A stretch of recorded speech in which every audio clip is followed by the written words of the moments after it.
இங்க வந்து ஒரு சின்ன கணக்குட்டி வந்து எவ்வளவு அழகா வந்து இருக்குன்னு பாருங்க. அதெல்லாம் வந்து பாக்குறதுக்கு வந்து அருமையா இருக்கு கணக்குட்டி. நான் கிடாரி தான் போல. சூப்பரா இருக்கு பாக்க. கேட்ட பாப்போம்.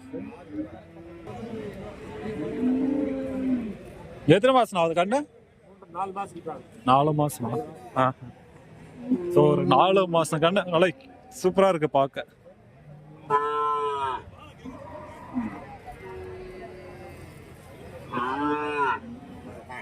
இன்னொரு 2 மாசம் இருந்திருந்தா நல்லா வந்து அருமையா இருக்கும். அந்த மாட்டு தான் இல்ல இந்த மாட்டு தான்? ஸோ இதோட மாட்டு தான் வந்து பார்த்தீங்கன்னா இந்த கன்று, கிடாரி கன்று.